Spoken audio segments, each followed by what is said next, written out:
سرکار مدینہ روح و قلب و سینہ مدنی کریم صلی اللہ علیہ وسلم عشاء کی نماز میں تشریف لائے. توجہ کرو بھائی. رحمت دو عالم صلی اللہ تعالی علیہ وسلم رات کی نماز میں تشریف لائے. مسجد کے اندر چراغ لٹکا دیکھا, قندیل لٹکی دیکھی, ساری مسجد روشن ہو گئی, اندھیرا روشنی میں بدل گیا. آپ مصلی پہ تشریف نہ لائے, آپ محراب میں تشریف نہ لائے, دروازے کی چوکٹ پہ کھڑو کے اعلان فرما دیا. آپ نے فرمایا کون ہے بختوں والا, کون ہے نصیبوں والا جس نے آج میری مسجد کو روشن کر دیا. جس نے روشن کیا انہیں چھلانگ مار کے اگے نہیں جی میں کیتا جی میں لے کے آیا, نہیں, بلکہ سر کو جھکا کے بیٹھ گیا. یہ نہ ہو دل کے اندر عجب میں پیدا ہو جائے.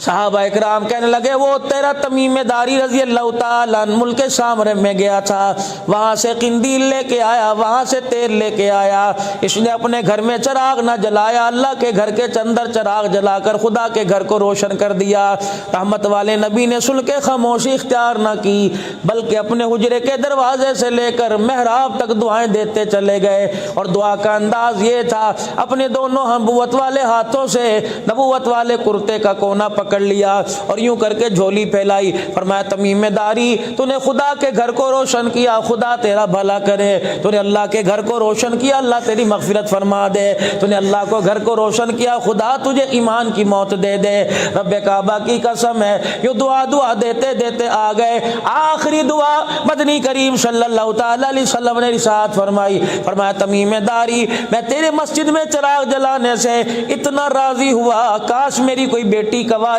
ہوتی میں اس کا تیرے ساتھ نکاح کر دیتا. مسجد کے اندر چراغ جلانے پہ کملی بیٹی دینے کو تیار ہو جائے کملی والا, جو نمازوں کے سجدے سے آباد کرے گا جنت کیوں نہیں ملے گی. فرمایا علماء اکرام نے کہ تم کسی بستی میں داخل ہو گئے, تم کوہلا بستی میں داخل ہو گئے, یہاں کے لوگوں کے بارے میں تم نے جاننا ہو تو لوگوں سے نہ پوچھو. یہاں کے بارے میں خوشحالی دیکھنی ہو, یہاں کے بارے میں لوگوں کا لین دین دیکھنا ہو, یہاں کے بارے میں لوگوں کا سکھ چین دیکھنا ہو. فرمایا اس علاقے کی مسجد کو دیکھنا ہو. فرمایا او لوگوں محلے والے مسجد کے اندر آ جاؤ اور آ کے نماز کے وقت مسجد میں دیکھو. اگر مسجد نمازیوں سے بھری پڑی ہے تو سمجھ لو ساری بستی والوں پہ خدا کی رحمت برس رہی ہے. اگر اذان کے بعد مسجد میں آتا کوئی نہیں, سمجھ لو لوگوں کے دل میں اجاڑ پیدا ہو گیا. پھر ارشاد فرمایا مدنی کریم صلی اللہ تعالی علیہ وسلم نے, فرمایا او لوگو جسے 5 وقت روزانہ خدا کے گھر میں مسجد میں آتا دیکھو, آنکھیں بند کر کے اس کی شرافت اور ایمان کی گواہی دے دو. سبحان اللہ.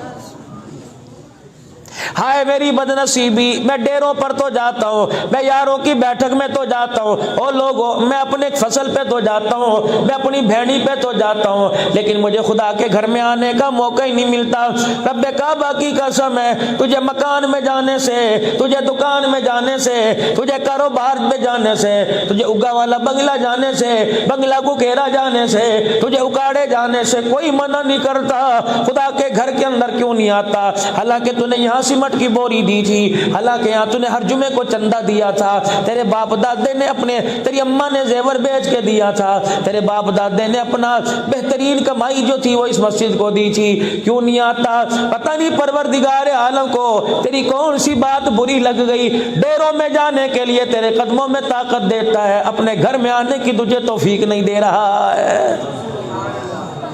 کبھی سوچا ہم نے یار؟ صبح صبح اٹھ کے ناشتہ کریں گے, صبح صبح اٹھ کے منہ دھوئیں گے, صبح صبح اٹھ کے نائی کی دکان پہ جائیں گے, صبح صبح اٹھ کے باڑے میں جا کے جانوروں کا دودھ نکال لیں گے. فرمایا بندے تجھے پینے کے لیے دودھ بھی دوں گا, تجھے پینے کی لسی بھی دوں گا, کھانے کے لیے مکھن پروٹھے بھی دوں گا, لیکن تو نے ایسی بات کر دی میری شان کے خلاف, میرے مزاج کے خلاف, تو نے ایسا کڑوا تو بول دیا, میری توحید کے اندر تو نے دراڑیں ڈال دی. میرے بندے تجھے لباس بھی دوں گا, کھانا بھی دوں گا, لیکن تجھے اپنے دروازے پہ پھٹکنے نہیں دوں گا. شان ہے اس کی. چھوٹا منہ بڑی بات کر کے جا رہا ہوں، برادرانہ مشورہ دے کے جا رہا ہوں، اس سے صلح کر لو، اس کے گھر میں آنا جانا رکھو۔ رب کعبہ کی قسم ہے اگر دنیا کے اندر اس کے گھر سے تعلق رکھو گے تو بڑا گھر جنت کے اندر دینے میں دیر نہیں لگے گی۔ یہ کتنا بڑا تحفہ ہے معراج کی رات مدنی کریم صلی اللہ تعالی علیہ وسلم کو اللہ۔ اگر یہ میرا کر رہا ہے میرا بچہ مذاق تو فرشتہ کر رہا ہے تیرے پہ لعنت، اگر تو شوق سے کر رہا ہے تو فرشتہ بھیج رہا ہے تیرے پہ رحمت۔ یہ دو ہی باتیں ہیں، اگر تو چڑھانے کے لیے ہاں کر رہا ہے نا پھر تو آ رہی لعنت، اگر راضی ہو کے کر رہا ہے تو اللہ کی خوشیاں تیرے پہ آ رہی۔ میری بس تم بات سنو، بس میری تم بات سنو۔ ہاں یہ تمہارے اس شریف کے اندر اللہ اکبر خواجہ عبد الحق رحمت اللہ علیہ لیٹا ہوا ہے، کوئی عام آدمی نہیں، وقت کا ابدال تھا، لاکھوں زائرین جالے جاؤ ان کی خانقاہ پہ بیٹھے ہوتے ہیں۔ مرنے کے بعد کسی نے خواب میں دیکھا ایک آنکھ جلی ہوئی تھی، سنو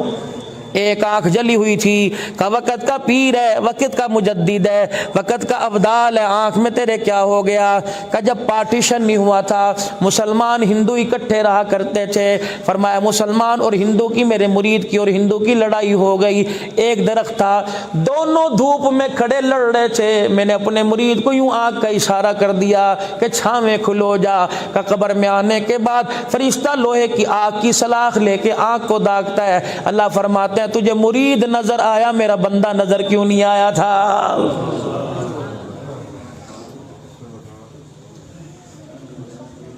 مرنے والا کسی کے خواب میں آیا، چیخ رہا پکار رہا کہ ہائے فرشتوں کی مار برداشت نہیں ہوتی، میرا جوڑ ہل گیا، میرا برا حال ہو گیا، فرشتوں کی مار میرے سے برداشت نہیں ہوتی۔ کمیاں بے نمازی تھا کہ نہیں 5 وقت کی نمازیں پڑھا کرتا تھا، توجہ تہجد کی نماز میں بھی کبھی کوتاہی نہیں ہوا کرتی تھی، مسجد میں اذان سے پہلے جا کے بیٹھ جایا کرتا تھا، روزانہ میں قرآن پاک کی تلاوت بھی کیا کرتا تھا، کہ پھر فرشتوں کی مار تجھے قبر کے اندر کیوں پڑ رہی ہے؟ کہ میری قمیض پھٹ گئی تھی، گھر میں سوئی دھاگا نہیں تھا، پڑوسیوں سے میں نے سوئی دھاگا منگوایا، بس میں سوئی دھاگے سے اپنے کپڑے کو سی کے سوئی دھاگا دینا واپس بھول گیا، رب کعبہ کی قسم ہے پڑوسی کا سوئی دھاگا گھر میں رکھ کے آ گیا، واپس نہ کرنے پر فرشتوں کی طرف سے ابھی تک مجھے عذاب مل رہا ہے۔ یا مربے کھا گئے، یا بلڈنگیں کھا گئے، یا بیٹیوں کا حق کھا گئے، یا بہنوں کا حق کھا گئے۔ اللہ اکبر کہتے ہیں ہم حاجی نمازی، ہم 4 مہینے والے، ہم جہاد کے اندر اللہ کے راستے میں نکلنے والے، کہتے ہیں میں مولوی صاحب ہوں، میں پیر صاحب ہوں، میں پیر جی ہوں، میں بہت بڑا نقشبندی ہوں، میں قادری ہوں، میں سہروردی ہوں، خدا پاک کی قسم ہے۔ اور میرے عزیزہ قیامت کے دن میں نے کل ایک بات سنی ہے کہ اللہ والے سے رونگٹے کھڑے ہو گئے، یقین جانو میں رات کو یہی کام کرتا ہوں، اپنے بڑوں کا سبق یاد کرنا شروع کرتا ہوں۔ فرمایا کسی نے بیٹی کا حق کھایا، قیامت کے دن اس پوری روئے زمین کو کاٹ لیا جائے گا، پھر اسے لوہے کی بنایا جائے گا، پھر اسے جہنم کی آگ میں جلایا جائے گا، پھر اس زمین کے اندر سوراخ کیا جائے گا، پھر اس سوراخ کے اندر سے جہنم کی زنجیر کو نکالا جائے گا، ایک لاکٹ بنایا جائے گا، فرشتے کہیں گے باری تعالیٰ اس کا کیا کریں؟ اللہ فرمائیں گے ان باپوں کو بلا کے لا جنہوں نے اپنی بیٹیوں کو حق نہیں دیا تھا، اور بھائیوں کو بلا کے لا جنہوں نے اپنی بہنوں کو حق نہیں دیا تھا۔ الہی یہ سارے کے سارے آ کے کھڑے ہو گئے، اللہ فرمائیں گے یہ لاکٹ پورے رضوے زمین کا جسے جہنم کی آگ کے اندر دبایا گیا، یہ سارے کے سارے لاکٹ ان کے گلے میں ڈال دو، یا اللہ اب کیا کریں؟ فرمائیں ان کی گردنوں پہ درے مارو، اور پورے میدان محشر کا حضرت آدم علیہ السلام سے لے کر جناب محمد مصطفیٰ صلی اللہ تعالی علیہ وسلم تک ہر ایک کی امت کے سامنے سے لے کے جاؤ، درے مارتے جانا، سانس نہ لینے دینا، پانی پینے کی مہلت نہ دینا، ماتھے سے پسینہ صاف نہ کرنے دینا، اور میرے فرشتوں جب یہ اوئی آئی کریں جہنم کی آگ ان کے منہ میں ڈال دینا، انہیں اوئی آئی بھی نہ کرنے دینا۔ لوگ پوچھیں گے ایسا دردناک عذاب انہیں کیوں دیا جا رہا ہے؟ فرشتوں ان کے پاس کھڑے ہو کر بتانا یہ وہ بدبخت باپ ہے جو دنیا میں اپنی بیٹی کو حصہ نہیں دے کے آیا تھا۔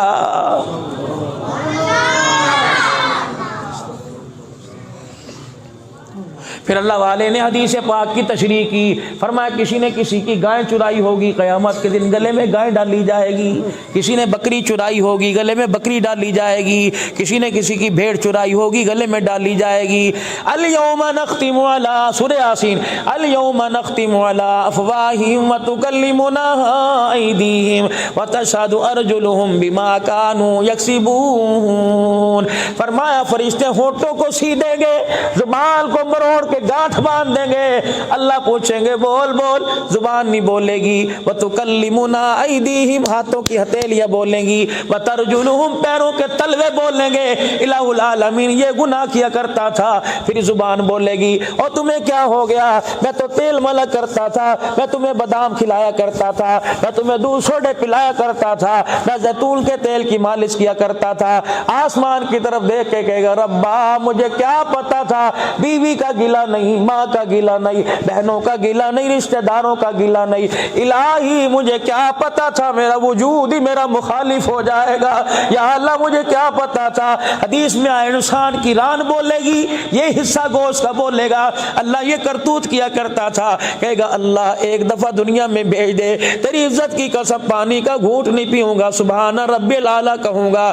تیری عزت کی قسم کپڑے پہننے میں دیر نہیں کروں گا، روٹی کھانے میں دیر نہیں کروں گا۔ اللہ فرمائیں گے فرشتوں جہنم کی آگ اس کے منہ میں ڈال دو تاکہ اسے بولنے کی مہلت نہ دو۔ اٹھاؤ میرے عزیزو تفسیر ابن کثیر 18واں پارہ، قالوا یا ربنا غلبت علینا شکوتنا یا ربنا یا ربنا یا ربنا۔ امام ابن کثیر رحمت اللہ علیہ نے لکھا 500 سال ہو جائیں گے، ربنا ربنا 700 سال گزر جائیں گے، ربنا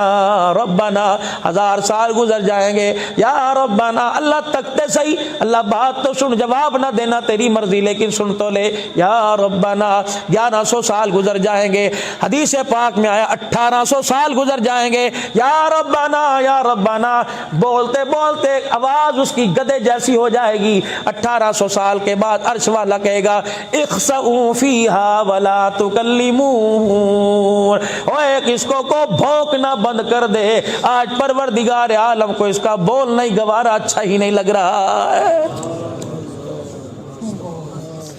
آج وہ 5 دفعہ کہتا ہے اللہ اکبر، آجا میں تیرا رب ہوں، میں تیرا رب ہوں، حی علی الصلاۃ حی علی الفلاح۔ کولا والوں ایمانداری سے عجیب بات کر کے جاؤں گا، اللہ اکبر۔ حدیث پاک میں آئے حضور علیہ السلام نے فرمایا جب یہ مرغا پہلی بانگ دیتا ہے، اس کی بانگ کیا ہے، ککڑو کڑو کی آواز دیتا ہے، فرمایا جب مرغا بولتا ہے حدیث میں آتا ہے رحمت کا فرشتہ دیکھ کے بولتا ہے، جب بھی مرغا بولے گا ککڑو کڑو کی آواز دے گا، اپنے گھر کے اندر رحمت کا فرشتہ دیکھ کے بولے گا۔ اور پتہ یہ ککڑو کڑو کہتا ہے، ککڑو کڑو نہیں کہتا، علماء نے وضاحت کی، جب یہ ککڑو کڑو کہتا ہے کہتا قومو قومو قومو ایھا الغافلون،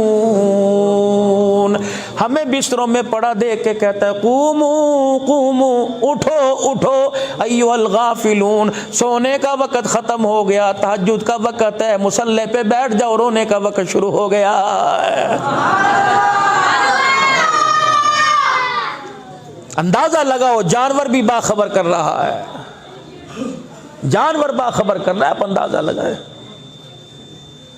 رات ایک ہے، سونے والے 2 ہیں، ایک مصلی پہ سر رکھ کے رو رہا، ایک تکیے پہ سر رکھ کے سو رہا۔ جو تکیے پہ سر رکھ کے سویا وہ دنیا بھی گوا گیا، آخرت بھی گوا گیا، جو مصلی پہ سر رکھ کے سویا وہ خدا کو بھی پا گیا، خدا کے حبیب کو بھی پا گیا۔ ہمارا کام ہے راتوں کو رونا، یاد دل بھر میں ہماری نیند ہے، محو خیال یار ہو جانا، دروازوں پر آ کر دستک دیتی ہے۔ اور میرے عزیزو دنیا داری کا دستور ہے، کسی کی دکان پہ جاؤ کہ یار رش لگا ہوا ہے پھر میں آواں گا، اگلا کہندا یار لگدا ہے تینوں کام میں مینوں دا، دوسرے وقت میں جاؤ کہتا پھر میں آؤں گا، تیسرے وقت میں جاؤ کہتا پھر میں آؤں گا، جب 4-5 مرتبہ جائے گا او کھلوتے صحیح، او چاہتے پی جا، بیٹھ تو صحیح، کیا بات ہے، کہتا جب کلے ہوئے گا پھر میں آؤں گا، میں راتی بیٹھک کے چاہوں گا، جب رات کو بیٹھک میں جاتا ہے رو کے دکھائے گا کہ یار بس بس چپ کر جا، پیسے پیسے چاہیے دینے ایسے نہ بولیا منہ تو کوئی نہیں اے یار دی یاری ہے یار یاراں تے قربان ہوندے نے جب رو کے دکھائے گا آکھے گا پیسے چاہیے دینے نہیں نہیں او یار دستے صحیح گھر والی دا سوانی دا جھیز صحیح زیور چک کے لے آواں نہیں نہیں اسی ترتیب میرے رب کی ہے فجر کی نماز میں گیا منہ دکھا کے آ گیا ظہر عصر کی نماز مغرب کی نماز میں گیا منہ دکھا کے آ گیا عشاء کی نماز میں گیا منہ دکھا کے آ گیا فجر کی نماز کے وقت آیا اور میرے عزیزو نمازیں تو اللہ کو ساری بڑی پیاری ہے حدیث پاک میں آیا ارشاد فرمایا مدنی کریم علیہ السلام نے آپ نے فرمایا ساری نمازوں میں ایک محبوب نماز ہے جسے اللہ کی لاڈلی نماز کہتے ہیں چار بچوں میں کہتا ہے اے میرا پتر میرا لاڈلا ہے یار ادھر رونا میں تو ویکھیا نہیں جاندا ہے جو کہندا مینوں مننا پیندا ہے ماشاءاللہ اینو اتنا پیار ہے پیو کول منوا کے رہندا ہے حدیث پاک میں آیا ظہر کی نماز کا ثواب اپنی جگہ فجر عصر مغرب عشاء کی نماز کا اپنی ثواب اپنی جگہ لیکن ساری نمازوں میں ایک نماز اللہ کی لاڈلی نماز ہے فرمایا جب تہجد پڑھنے والا مصلی پہ آ کے بیٹھ جاتا ہے یہ اتنی لاڈلی نماز ہے اس وقت تک اسے اٹھنے نہیں دیتی جب تک اللہ سے اس کے سارے مسئلوں کو حل نہ کروا دے بڑی لاڈلی نماز ہے تہجد او لوگو تمہیں دنیا داروں نے دیکھ کے دروازے بند کر لیے تمہیں اپنوں نے دیکھ کے دروازے بند کر لیے اللہ صحیح فرماتے رات کو آ جا جب کوئی تجھے نہ دیکھے یا اللہ سردی کی راتیں کنڈی کون کھولے گا بیوی کہہ رہی ہے میں نہیں اٹھتی کنڈی کون لگائے گا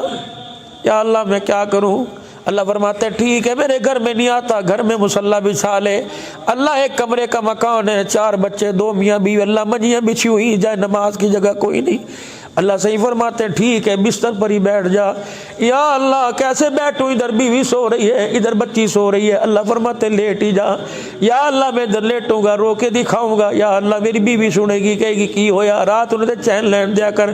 اللہ فرماتا ہے ٹھیک ہے پھر رو کے بھی نہ دکھا بیوی پاس ہے بیوی کے سامنے تیرا منہ ہے ٹھیک ہے اسے بتا بھی نہ یا اللہ میں کیا کروں فرمایا بس مجھے چہرہ یوں کر کے دکھا دے اور روڑ جیسی شکل بنا اور وہی نہ کر مجھے میری کبریائی کی قسم ہے صبح کا سورج بعد میں نکلے گا میں تیری دنیا آخرت کے سارے مسئلوں کو حل فرما دوں گا اٹھتے صحیح تو صحیح میرے دربار میں آئے میرے بندے فجر کی نماز میں نہ آیا حیا علی الصلاح حیا علی الفلاح عصر مغربی عشاء میں نہ آیا حیا علی الصلاح حیا علی الفلاح فجر کی نماز میں نہ آیا الصلاۃ خیر من النوم اللہ کہہ رہے اٹھ جا سونا بہتر نہیں رونا بہتر ہے ان ساری نمازوں میں نہ آیا اللہ فرماتے ٹھیک ہے بازار میں تو آئے گا گلی میں تو آئے گا گھر میں تو آئے گا حدیث پاک میں آتا ہے جب یہ آیت اتری یا ایھا الانسان ما غرک بربک الکریم لگتا تھا اس آیت کے ساتھ اللہ خود زمین پہ اتر آیا اور اپنے بندے کے کندھوں کو پکڑ کے جھجوڑ ہے ما غرک بربک الکریم او بندے ٹھیک ہے میرے گھر میں آتا نہیں نا اتنا تو بتا دے کس بات سے ناراض ہوا ہے